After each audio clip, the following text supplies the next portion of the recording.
મિત્રો 22મી જાન્યુઆરી એટલે રામ મંદિર પ્રાણ પ્રતિષ્ઠા મહોત્સવ। શ્રી રામની જન્મભૂમિ અયોધ્યા હતી અને વનવાસની શરૂઆત પણ તેમને અયોધ્યાથી કરી હતી। મારે આજે વાત કરવી છે શ્રી રામ, સીતા અને લક્ષ્મણ આ ત્રણેય અયોધ્યાથી ભારતમાં કયા કયા વિસ્તારની અંદર પોતાની વનવાસની યાત્રા કરી હતી। તો શ્રી રામ, સીતા અને લક્ષ્મણ અયોધ્યાથી ગંગા નદીના તટ પર પહોંચે છે, જ્યાં નિષાદ રાજ ગુહા જે રામને વિનંતી કરે છે અને પોતાની બોટથી તે ગંગા નદીના દક્ષિણ તટ પર તેમને છોડે છે। ત્યાંથી પ્રયાગરાજ ત્રિવેણી સંગમ પર પહોંચે છે, જ્યાં તેમની મુલાકાત ઋષિ ભારદ્વાજ સાથે થઈ। આ ઋષિ ભારદ્વાજે તેમને ચિત્રકૂટ જવા માટેનું કહે છે।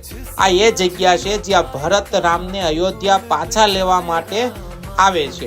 હવે તે દંડક વન પહોંચે, જ્યાં વનવાસના 10 વર્ષ સુધી ત્યાં રહે છે। ત્યારબાદ તે મહારાષ્ટ્રના પંચવટી પહોંચે છે।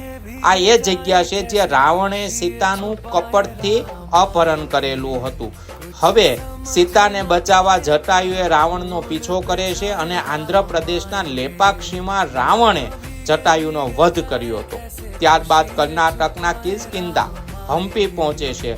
અહીં બલિનો વધ કરે છે।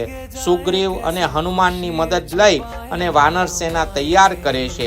ત્યારબાદ રામ વાનર સેના સાથે તમિલનાડુમાં રામેશ્વરમ પહોંચે છે, જ્યાં શ્રી રામ યુદ્ધ પહેલા શિવલિંગ સ્થાપિત કરે છે અને ત્યારબાદ રામ સેતુ પુલનું નિર્માણ કરે છે અને લંકા પર સેના સાથે આક્રમણ કરે છે અને રાવણનો વધ કરી અને સીતાને ફરી પાછા અયોધ્યા લાવે છે।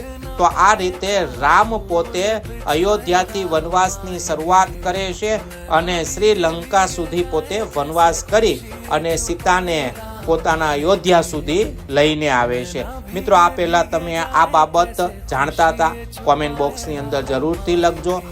ચેનલને સબસ્ક્રાઇબ કરો, લાઈક કરો અને શેર કરજો।